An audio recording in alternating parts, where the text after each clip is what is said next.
Good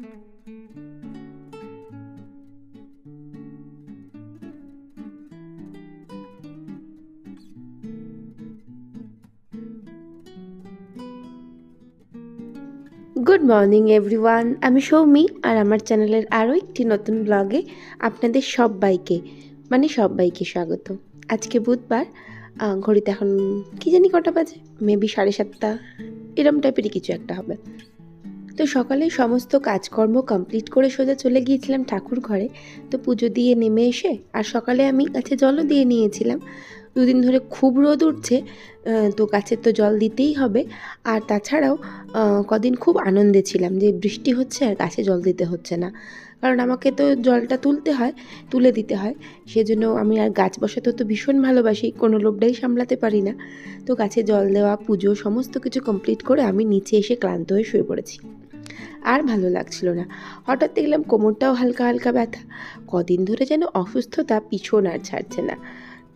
বাড়িতে সবাই বলে তুই বলে এরম স্ট্রং আছিস, আমি হলে তো হয়েই যেত।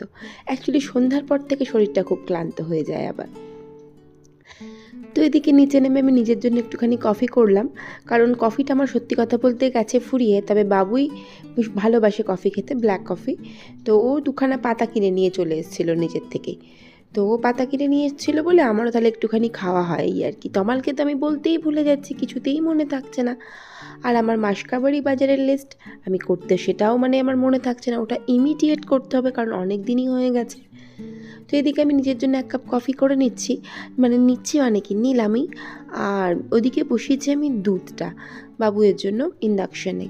তো ও উঠে পড়তে বসে গেছে, আর আমি বাবুয়ের দুধটা গরম করছি বলে আর গেলাম না, এখানটা রান্নাঘরে দাঁড়িয়ে আমি কফিটা খেতে শুরু করে দিয়েছি।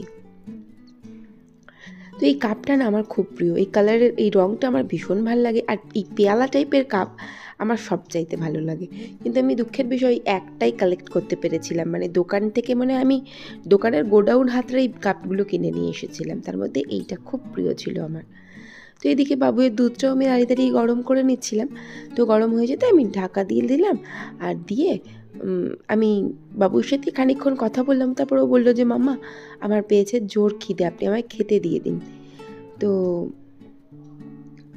ওর জন্য কী খাবে প্রথমে বায়না করছিল এটা ওটা, তারপর বললো না আপনি আমায় যা আছে তাই দিয়ে দিন। তো আমি সেই করলাম কি, ওই যা আছে চিরন্তন দুধ কর্নফ্লেক্স, এই ছোটোর থেকে খায় ও, মানে ছোটো মানে বেশ ছোটোর থেকে, যতদিন স্কুলে যাচ্ছে একদম ছোটোবেলায় মনে হয় ওই বনভিটা খেয়ে যেত, তখন অত কিছু বুঝতো না। তো এখন ওই হয় মিউজলি নইলে কর্নফ্লেক্স এইগুলোই খেয়ে যায়। তাও আবার বাবু চিনি ছাড়া খান, হাইফাই ব্যাপার। এদিকে কিন্তু মিষ্টি খেয়ে ফেলে, কিন্তু চিনিটা ডাইরেক্ট খেতে চায় না আজকাল, বড় হয়ে যাচ্ছে ছেলে আমার।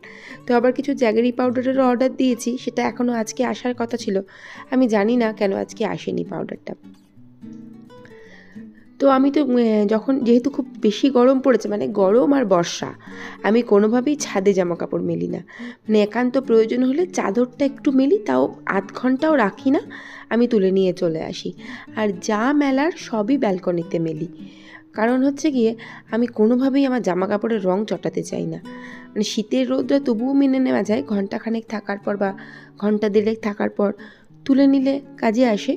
কিন্তু গরমকালের রোদে আমি কিছুতেই জামা কাপড় রোদে দেবো না। আমার জামা কাপড় খুব প্রিয় বাবা, আমি নিজেই রোদেও যাই না, বোধহয় ভিটামিন ডি এর অভাব হয়ে গেছে আমার শরীরে।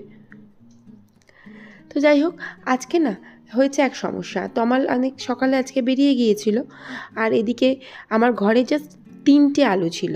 এবার এই 3টে আলু দিয়ে আমি কী করবো আমার তো মাথায় আসছে না। ফ্রিজে যদিও বা বেশ কিছু খাবার ছিল, তবে ব্রেকফাস্ট কী করবো আমার ভাল লাগছিল না। কালকে ওই ডিম খেয়েছি, ফল খেয়েছি, আজকে আর ইচ্ছা করছিল না।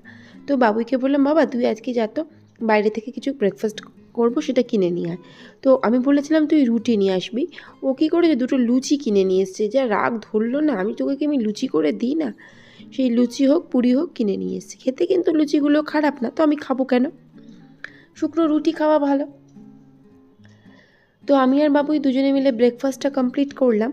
আর এদিকে ভাবলাম রান্না যেহেতু বিশেষ কিছু নেই, কারণ ফ্রিজে আছে ডিমের ডালনা, মুসুর ডাল, আর আমি রান্না করব বলতে একটু আলু সিদ্ধ দেবো, আর হচ্ছে গিয়ে ইলিশ মাছ আছে 3 টুকরো, তাও 2টো মাথা আর একটা লেজা, সেইটুকুই রান্না করব, মানে যাকে বলে তেল ঝাল করব আমি। তো কোনো চাপ নেই, রিল্যাক্স আমি।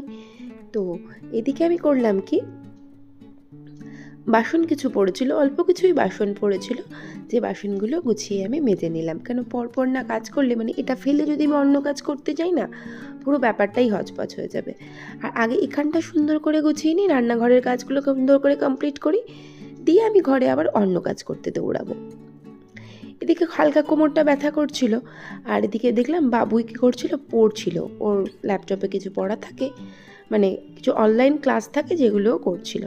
তো ওর সঙ্গে একটু বকবক করলাম, আর কোমরটা সত্যিই খুব ব্যথা করছিল, যে লেংড়ে লেংড়েই হাঁটছিলাম। দিয়ে আমি ওই ঘরে চলে গেলাম, আর তারপরে মনে পড়লো না, ছাদে মানে ব্যালকনি দোতলায় বেশ কিছু জামা কাপড় আছে, যেগুলো আমি তখন আনতে ভুলে গিয়েছিলাম। তো এখনই এত জামা কাপড় কালকে কেচেছিলাম, মানে পরশু দিন কাচতে পারিনি বলে গতকালকে কাচাটা এত বেশি হয়ে গিয়েছিল। আর বাবুই বড় ওর ঘরের বিছানা তুলেছে, কিন্তু ও তো মশারি গোছাতে পারে না, সেই জন্য মশারিটা আমার জন্য রেখে দিয়েছিল। মশারি এই ঘরে ফেলে রেখে গিয়েছিল, আমি বললাম ঠিক আছে দে, আমিই গুছিয়ে দেবো, রেখে দিয়া। তো সেই মশারিটা আগে আমি গুছিয়ে পাট করে নেব, তারপরে করব এই এতগুলো জামা কাপড়ের পাট। সেগুলো পাট করে আবার গুছিয়ে আলমারিতে তুলতে হবে। তো সব জামা কাপড়গুলো পাট করব বলে বসেছি। আর তারপরে না, শরীরটা যেহেতু ভালো লাগছিল না, আর আমার ব্লাড রিপোর্ট হোক বা ইকোকার্ডিওগ্রাফির রিপোর্ট দুটোই এসে গিয়েছিল। তো ইকোকার্ডিওগ্রাফির রিপোর্টটা সেরকম কিছু মানে আমি বুঝতে না পারলেও ডক্টর বলেই দিয়েছিলেন যে আমার ইকোকার্ডিওগ্রাফিতে আমার একটু সমস্যা আছে, আর সেই সমস্যাটা হলো আমার ভালভ একটু লিকেজ আছে, যেটা নিয়ে হিউজ মাথা ব্যথার প্রয়োজন নেই। তবে কার্ডিওগ্রাফির রিপোর্টটা একটু খারাপ এসেছে, আর ব্লাড রিপোর্ট সব কিছুই নর্মাল। তবে আমার ভীষণ ঠান্ডা লাগার যেটা ব্যাপার আছে, সেটা কিন্তু ব্লাডে স্পষ্ট, মানে ব্লাড রিপোর্টে স্পষ্ট। আর বাকি সব ঠিক আছে। আরও হ্যাঁ, আমার হিমোগ্লোবিন খুব খুব কম। তো সেইগুলোই আমি দেখছিলাম, কিন্তু বিজ্ঞের মতন দেখার চেষ্টা করছিলাম এই রিপোর্টটা, এটা ইকোকার্ডিওগ্রাফির রিপোর্ট, যার আমি বিন্দু বিসর্গও কিছু বুঝতে পারলাম না। আমি সোজা ধরছিলাম না উল্টো ধরছিলাম, আমি সেটাও ঠিক করে প্রথমে বুঝতে পারছিলাম না।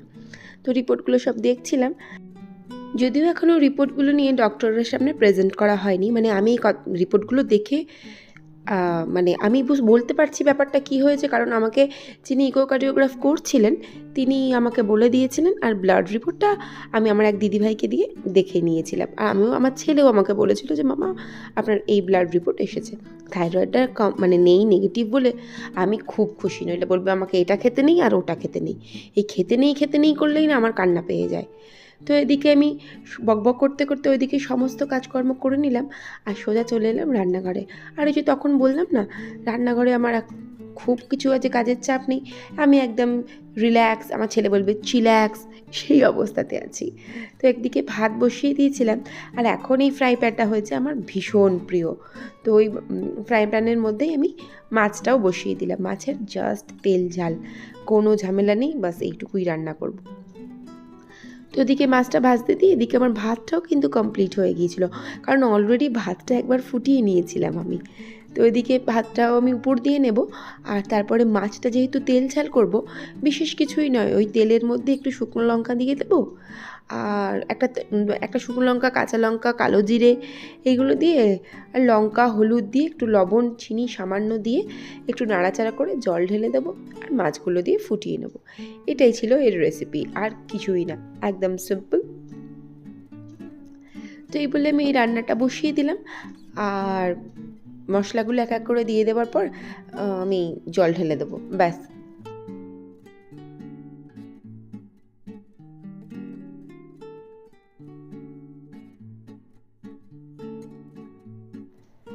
আসলে ইলিশ মাছ যেমন করেই করো না কেন তেমনই খেতে ভালো লাগে, মানে আমার অন্তত লাগে। তবে আমি কখনো পেঁয়াজ দিয়ে ট্রাই করে দেখিনি। অনেককেই দেখি ইউটিউবে বা ফেসবুকে খুবই করে পেঁয়াজ টেঁয়াজ দিয়ে, আমি কখনো করে দেখিনি, জানি না কেমন খেতে হয়। তো এদিকে আমার রান্নাবান্না কমপ্লিট হয়ে যাওয়ার পরে আমি গ্যাস ফ্যাসগুলো সুন্দর করে গুছিয়ে মানে একদম পরিপাটি করে রান্নাঘরটা পরিষ্কার করে নিচ্ছিলাম, কারণ আমি আজকে না তরকারি ঢাল থেকে একটুখানি ঝোলটা পড়ে গিয়েছিলো গ্যাসের ওপরে, একটু ওই জন্য দেরি হয়েছিল রান্নাঘর পরিষ্কার করতে। তো এরপর আমি ঝাঁটপুটগুলো দিয়ে নিই, আর এটা দেওয়ার পর আমার কাজ কিন্তু সত্যি কথা বলতে এবেলার মতন কমপ্লিট হয়ে যাবে, আর কোনো আমার চাপ থাকবে না এবেলার মতো। তো বাবুই স্নানে চলে গিয়েছিল, তো ওকে যাওয়ার সময় আমি বললাম যে তুই এসে স্নান থেকে মাইক্রোওভেনে খাবারগুলো গরম করিস আর তুই খেতে বসে যাস। আর আমি একটু ক্লান্ত লাগছিল আজকে, তো আমি ভাবলাম আমি একটুখানি শুয়ে পড়বো, তো আমি পরে উঠে খাবো ভেবেছিলাম। তো সেজন্য বাবুই করলো কি, ওর খাবার দাবারগুলো সব গরম করে নিয়েছিল। আজকে এই খাবার গরমের দায়িত্বটা ছিল ওর ওপরে, আর জল ভরার কাজটা তো ও করেই থাকে।